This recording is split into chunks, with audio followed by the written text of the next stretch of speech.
Well, hello everyone. Welcome back to Speaking Spurs on another disappointing evening. With me, Kieran, talking all things Tottenham after a 2-1 defeat at home to West Ham in the Premier League on a night when we really could have done with a victory because we saw Newcastle lose 3-0 to Everton after a late flurry of goals from them with two mistakes from Kieran Trippier. Man City obviously lost some ground. Aston Villa gained ground because they beat them. And West Ham are becoming a bit of a bogey team for us, aren't they? That is the third successive home defeat that we've had to West Ham. And it's so frustrating because we play nice football. We're just not putting the ball in the back of the net. We definitely need a striker in January. And what frustrates me is I've always said I'm not overly convinced by Sonny playing through the middle. And I know you're probably getting bored of hearing it now, people, but and this is why, like, anyone that trains with Sonny mentions how good of a finisher he is. They always say he's probably the best finisher they've seen with both feet. Problem is, when it comes to actual games, I know he does score his fair share of goals, but a lot of the shots he hits are really weak. Many of them go straight to the goalkeeper, and it really annoys me. We definitely need somebody else in January, a main man. There are links back with Dusan Vlahovic, which, believe me, I would love to see him in a Spurs shirt. We've chased him before. We were looking at him in the summer. Nothing happened, and hopefully a big bid will be incoming, and hopefully he can be convinced to come. But yeah, like as I said, we could have gained ground tonight, and just didn't. So, Postecoglou didn't compromise on the adventurous footballing philosophy. We were rewarded early, 11 minutes into the game, with Christian Romero back after his suspension, nodded in that cross, the cross from Pedro Porro. There was two West Ham defenders, one either side of Romero, and it was a very good header. But we continue to play the nice football. We're not getting the rewards. We're not getting the goals. The conviction isn't there. The shots continue to be weak. There's people blazing over the bar. There's just like no composure involved whatsoever. And we're punished for that. We hit the second half. Jared Bowen on 52 minutes managed to capitalise on I can't really say a mix-up, but it was a bit of bad luck between Romero and Ben Davis where, the ball ricocheted between the two of them, and then Bowen pounces on it, puts the ball in the back of the net, and then Ward-Prowse completed the turnaround when he pounced on yet another Destiny Udogie defensive error. It was a really, really poor, weak pass. He pretty much mishit it. It was like it rolled off the bottom of his studs. So Ward-Prowse's initial shot hit the post, ricocheted back out to him to slot home. So the Hammers stay ninth in Premier League, just 3 points behind us in fifth, and that was West Ham's fourth Premier League away win this season. It was one of them. I was just really annoyed with the game. There was some players, I actually thought Lo Celso was having a pretty decent game, trying to get involved. For me, I think when I saw the lineup, I was like, oh, he's moved Kulusevski back into the front three, which he actually had done. And I kind of thought it might happen because when he was talking about Kulusevski in the press conference before the game, he was saying that, he doesn't know what Kulusevski sees his best position as, but he says he actually prefers what he offers when he's out wide. I feel like when he's out wide, he's just not involved enough in the game in a proper attacking threat. He goes out there, and like we saw tonight, he drives down, and then he always cuts back in onto that left foot. And the momentum's gone by then. It's just too predictable. It was fine in the first season when people didn't know him very well, and he was, whipping in balls, scoring goals from that lovely angle with that curved shot like he does. And there was actually a moment in the game where he came back in on his left foot. It was when we were 2-1 down, pushing for a late goal, and he's just whipped this ball across, and it was somewhere in between a shot for the far corner and a cross, and Postecoglou's hands were in his head, and hands were in his head, his head was in his hands, and I actually think he should have just stayed with him in the centre to help dominate, but look, it is what it is on the night. It just wasn't good enough. So, yeah, if we look at the table now, so we are still on 27 points. If we'd have won that, we'd have been on 30 points. Equal amount of points with Manchester City in fourth. We'd have stayed fifth on goal difference. But now you look at it and we are all of a sudden 9 points adrift from the lead as Arsenal. So it makes it that much more difficult. So you think about it in terms of we would have to beat Liverpool, Arsenal, Aston Villa, and Man City in the second fixtures against all of them, just to put us ahead in the points category. And look, tonight that would have put us further away from Newcastle and Manchester United. So we've got Manchester United, they are level 1 points of us in 6th. Newcastle are 1 point behind us in 7th on 26 points. And then Brighton are on 25 points. West Ham, as I've said, are now 3 points behind us. So from 9th up to about 4th, it's ridiculously tight. And we haven't done ourselves any favours whatsoever tonight. So we'll talk a little bit about the players themselves in the game. So Vicario in goal, made a couple of comfortable first half saves. He was unfortunate with Bowen's goal early in the second half. As I said, that was a mix up there. He'd already dived for Kudus's effort, so he was out of position after the ricochet between the defenders when Bowen got onto it. Made a really terrific close range save from Souček, who was well offside though, and then he denied Bowen after Udogie's back pass, but couldn't do anything about Ward-Prowse's follow-up. Porro grabbed another assist for his little collection he's got going on this season from the early corner to Romero, sent a shot himself over the bar 25 minutes in, and then forced Fabianski into a save with 18 minutes to go. Tried to make things happen with like little runs and his crosses, but it just wasn't to be tonight.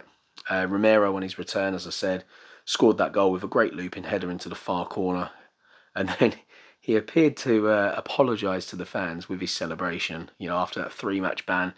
Really unfortunate for West Ham's first goal, with the ball bouncing off of him into Ben Davies, into the pass of Bowen. And then could only watch on after Udogie sold everybody short for the second goal. Ben Davies next to him, as I said, he was involved in that mix-up when Kudus's shot ricocheted off them into the path of Bowen. It was just so typically Spurs. It was so unlucky that it happened. Tried to get back and slide in to stop Ward-Prowse after Udogie's poor back pass, but just couldn't get there.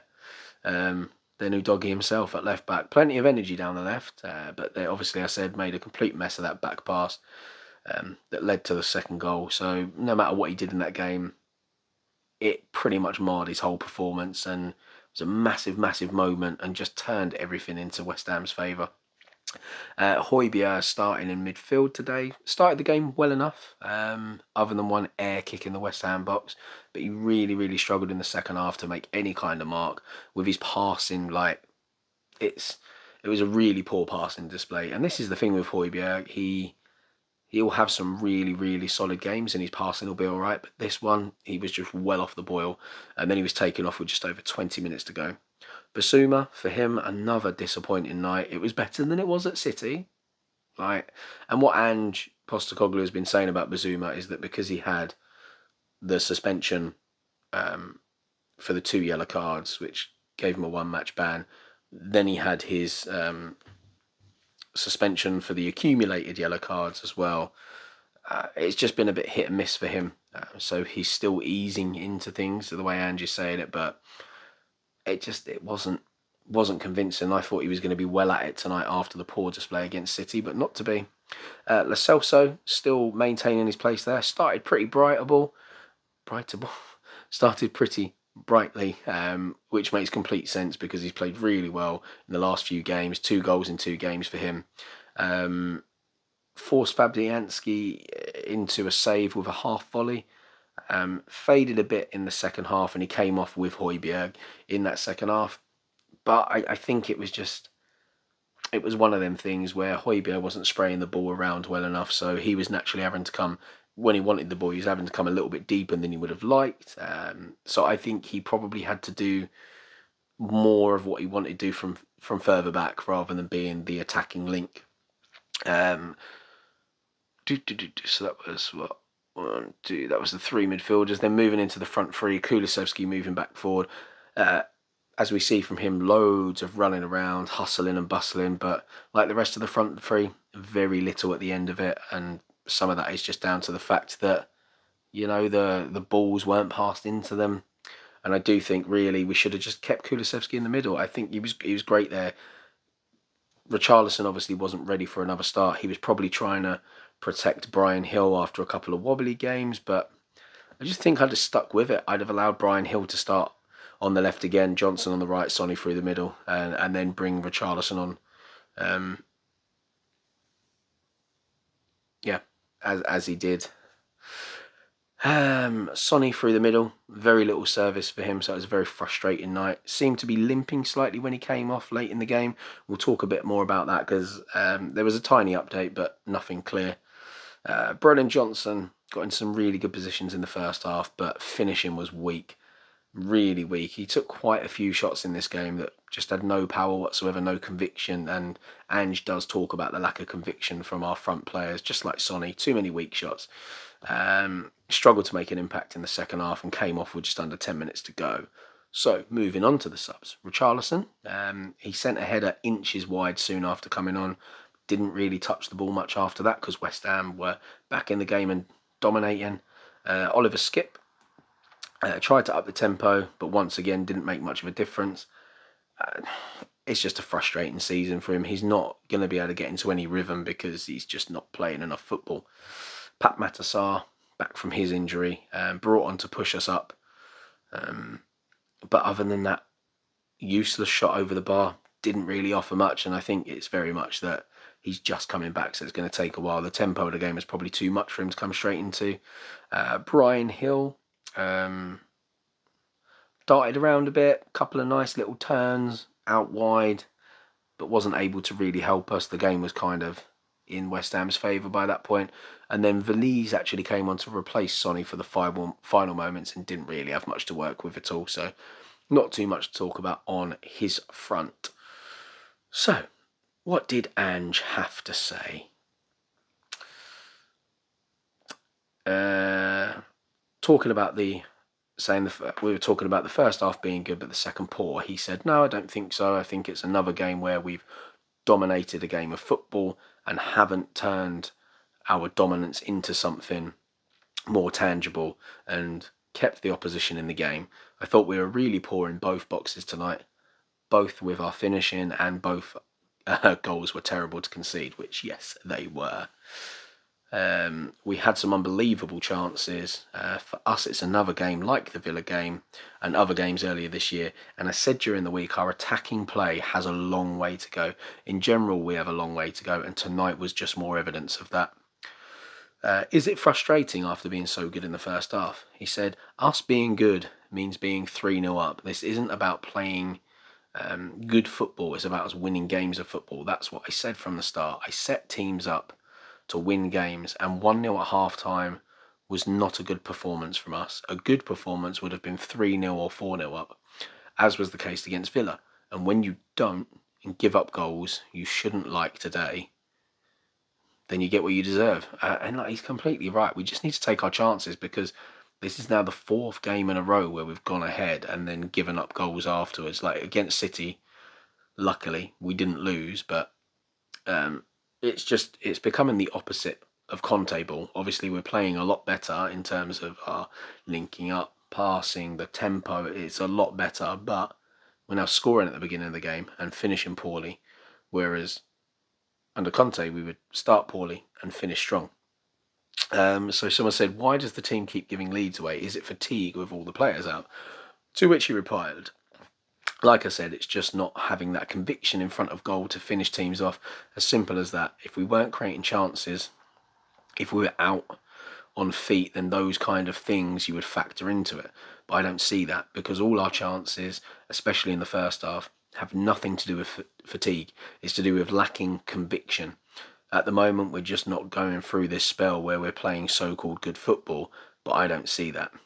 All I see is us not really showing any real clear conviction in what we're doing. It's almost like we're thinking the ball will go in the net by itself, but it won't.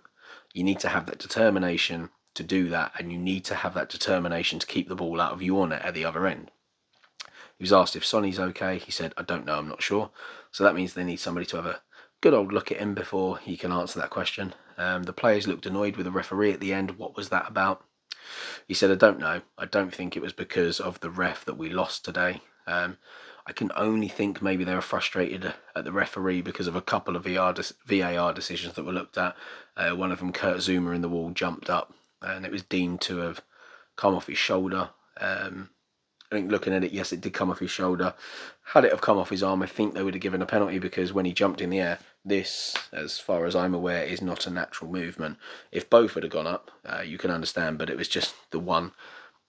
So actually he made a movement to try and deflect the ball away, but because it come off his shoulder, they couldn't deem it handball. How can you turn around this little spell? He said there's no alternative. That's the game we're in. There's no point in feeling sorry for ourselves, looking for a cuddle anywhere. There's only one way to change our circumstances, and that is to come here on Sunday and put in a performance. Not just play good football, but go out there and show some conviction about ourselves as a team. Sometimes we can disguise how we're going by playing some nice stuff, but like I said from day one, that's not what I'm about. I want to win, and that's why I came to this football club, and that's the message. We've still got a long way to go. I said that from the start. We're still right at the beginning of what we need to create. And days like this, days like today, just give me further evidence and fuel of how much we need to do. And that he's completely right. And a few of us have that have got a bit of common sense have said that there will be blips. And I think we just had a ridiculously good start, and a lot of people bought into it. And it's one of them. It's a squad game. And we've got these injuries. We've been very unlucky at the injuries we've been dealt. A bit like Newcastle, we're both in a bit of the same boat at the moment. Two teams that started quite well and have kind of faded a little bit as the injuries have crept in. We're just not coping with them very well. And you've got players that will really buy into it and are very good. And they're the players in the starting 11 because they really suit the system that we've got. But further back than that, you're actually trying to put like square pegs in round holes. Some of them will be able to do it. You know, people like Brian Hill could end up being very good in this system. Lo Celso can thrive in this system. He's a little bit different to James Maddison, offers something different. He's got more tenacity in the fact that he can defend, he loves to tackle. Both can create chances and both can score goals, but they do it in a little bit of a different way. But yeah, we've got a long way to go, and it's going to take more transfer windows. We just had a very, very good start, and I think once we get all our players back, we will start scoring more goals. I really do. But I do think we definitely need a ready-made striker in January that just has the conviction and confidence to bang in the goals. Sonny is not an out-and-out striker. He is very good with both feet, and I actually think he thrives more when he's not through the middle, or if he is through the middle, I feel he's better with a partner or somebody sitting right behind him. Now, the way we set up tonight, because we have a front three, it actually means that Lo Celso ended up doing more groundwork than he would have to do. So the player that would be feeding the ball is actually further back than he needs to be. So he was asked, did you feel that that goal was coming in the second half? He said, no, I didn't feel it was coming. I was disappointed in the manner we accepted our fate in many respects. Oh, it's 1-0, but we're still dominating and playing well, and it will take care of itself. But he says it doesn't. When you're facing teams that are as competitive as West Ham, if you've got them down, you've got to put them away, otherwise they'll stay in the game. We're going through this spell where we play some decent football, great, but ultimately it's not what it's about. We're trying to play this football so we can win games and have success, not just to put on a show. And I really like that comment, because yes, the football is nice, but I like the fact that he's essentially saying, you ain't playing it the right way. You're going out there and just doing this lovely stuff, but if you aren't going to finish it off, then what's the point? So to me, it completely makes sense. I understand the frustration, and we're going to have to turn it around at some point. It's great because we're enjoying the good football, and for me, ultimately, I'm not worried in the long term, because I think if we do get a striker that comes in as an amazing, that's great, because then we can move Sonny back out to the left, and I feel he'll be a better player for it, because he's been through the middle and will have a better of idea of how this system works for the striker. So when we get a striker in, I think he'll be able to feed them better and give them more of what they want. If we have a look at some of the stats, it's mind-blowing that we didn't win. 75.4% possession, 23 total shots to West Ham's 11. We had 7 on target, but they had 5 on target. 10 of our shots were off target. That is not good enough when you're having 23 shots in a game. 6 blocked shots. Our passing, 91.5% success rate. And that looks really impressive, but that's because a lot of, I suppose, West Ham were doing something to kind of ruin the rhythm of our final ball, because a lot of our passing ended up being around the edge of their box, and that was very reminiscent of what we would do under Jose Mourinho and Conte once we'd broken forward if we had to slow down. We weren't playing in the same way, obviously, as a whole, but West Ham got a lot of men behind the ball, and it just meant that we were having to go round and back and start again and keep going round. Both teams had one clear-cut chance each. We had 8 corners, 1 offside. West Ham were actually offside 6 times. Our tackle percentage, 76.5 that we won. We won 60% of the aerial duels. Vicario had to make 3 saves. We committed 11 fouls to their 12. We both won 10 each, 3 yellow cards apiece and no red cards. So our form at the moment looks like this. We beat Crystal Palace away, lost 4-1 to Chelsea, lost 2-1 to Wolves, lost 2-1 to Villa, 3-3 to Man City, and have lost 2-1 to West Ham. So it's really frustrating. And of those, 1, 2, 3 of those losses have now come at home. The Palace win was away, the Wolves loss was away, and the Man City draw was away. Whereas you look at West Ham's form, 1, 2, 3, 4, 5 wins and 1 draw. So they're on a pretty good run. I mean, 2 of those wins have come in the Europa League. One against Olympiacos, who are no mugs, but the other one against Baka Topola. Not really sure much about them, but look, they're in good form at the moment. They've got a lot of confidence, and yeah, they are our bogey team. So not great things from us, I must say. So we've just got to step our game up now. Hopefully we don't bury our heads in the sand. And it gets worse because Newcastle were just on the back of quite a poor defeat against Everton. So they're going to be out for blood as well. And that game is Sunday, 4:30 kickoff. So it's the late one on a Sunday as well. Both teams not much time to prepare really, because we've both played tonight on the Thursday. We're into the busy schedule. But it is at home. But looking at the last games that I just spoke about, our home form is not great. We've lost 3 at home in our last 6. So don't know what to expect from that one. Still going to be with a pretty depleted squad. There's going to be people out of position. I would expect that Ben Davies and Romero are going to be the centre-back partnership again. So we're only going to have one natural centre-back in the in the back 4. Yeah, it'll be an interesting one. But I am confident once we get all our players back and we hit the January transfer window, if we can do our business early, and we're going to have to do some business now because obviously Maddison, based on the way he's been talking, like people say he's going to be back in January. That's great.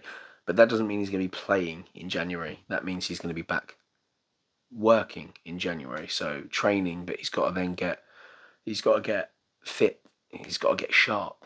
He's then going to have to be reintroduced having the occasional minutes. So a bit like Richarlison, he had 5-10 minutes the other day, then came on for a slightly longer spell today. So he's got to be bled back in. Then Van de Ven, I don't know how long it's going to be for him to be reintegrated properly into the squad. So you would see that there's going to be stuff that needs to be done. We're obviously going to lose, well, Bentancur's out for 2.5 months. We're going to lose Sonny to the Asian Cup. Bazuma and Sarr are going to be off as well. So you're going to be missing 3 central midfielders, 1 through injury and 2 at the Africa Cup of Nations. Sonny, our striker, and I can't see Valise coming in to be the main man. He's had nowhere near enough minutes for that or training. It's going to be difficult. We're going to need to do some work. We're going to need a centre-back in January. I don't know what's going to happen with Eric Dyer, but we definitely need at least one. There's a possibility we see Tanganga recalled if we can't do enough business. I don't know if there was an option to recall Joe Rodon, but if there was, I would probably recall him instead, because I think because he can play on the left side of the back 2, I feel like Tanganga's more on the right, so I would probably recall Joe Rodon. I don't know who's quicker of the 2, but I know Joe Rodon is the better passer of the 2, which definitely helps this team as he likes a ball-playing centre-back. So we could end up, seeing a defender recalled. Definitely one signed. I would like to see Tapsoba, but I don't know if he'll do that, knowing that either him or Van der Ven would end up being the third choice centre back. I don't think they want to put themselves in the position, but we're probably going to have to dive into the market for a midfielder unless he feels that Skippy will be able to step up with more minutes. But that will leave us pretty much with Giovanni Lo Celso. Obviously, we know Kulusevski can drop back into that position, and we have actually got enough wingers anyway. So you would expect that Brian Hill will stay. Brennan Johnson, obviously, yeah, Richarlison. Kulusevski can play up there. So we've actually got enough to rotate between the wingers. Johnson can play up top through the middle. Kulusevski can as well, but I think a striker is a must, especially knowing that Sonny's going to be away. Or we're going to have to start giving Veliz more game time in the next few weeks just to throw him out there and give him a bit of belief. But it's going to be a difficult time. Like, I'm not expecting magical things until we've got everyone back this season, but I'm happy it's a good starting block. Then obviously once the season is done, we'll have the summer window. We'll then see another kind of reshape, more players go out the door. I don't know what's going to happen with Lloris in January, but that doesn't really affect things anyway. We could see Eric Dyer go out the door as well, unless he's just pushing to go for free in the summer and have more options for himself. But I can't see Lo Celso being allowed to go anywhere, despite the fact that Xavi at Barcelona still wants him. And it's weird because if you ask anyone in the Argentina squad who their most technically gifted player after Messi is, they will all tell you it's Giovanni Lo Celso. And he's just been so important for them. He's absolute dynamite. He's probably been training well. I just think he needs to be in a bit more of a fluid team. I think had Bentancur been fit right now, we'd probably see a much better Lo Celso. I mean, we saw the start of their link-up in the game where they were playing next to each other against Villa until Bentancur went off with an injury. So, yeah, I know I'm waffling on, but, one thing leads you on to another. So we'll have a conversation. Obviously, also in all this, we've completely forgot to mention that Fraser Forster has signed another year's contract. We'll talk a little bit about that. I'll do either a little video or I'll do a YouTube short on that one. So, look, disappointing evening. Positives in the way we play, but conviction is needed. So, thanks for sticking around. I hope you enjoyed the video, even though you wouldn't have enjoyed the result tonight. So yeah, I've been Kieran from Speaking Spurs. Don't forget to subscribe, like and comment. Until next time, come on you Spurs.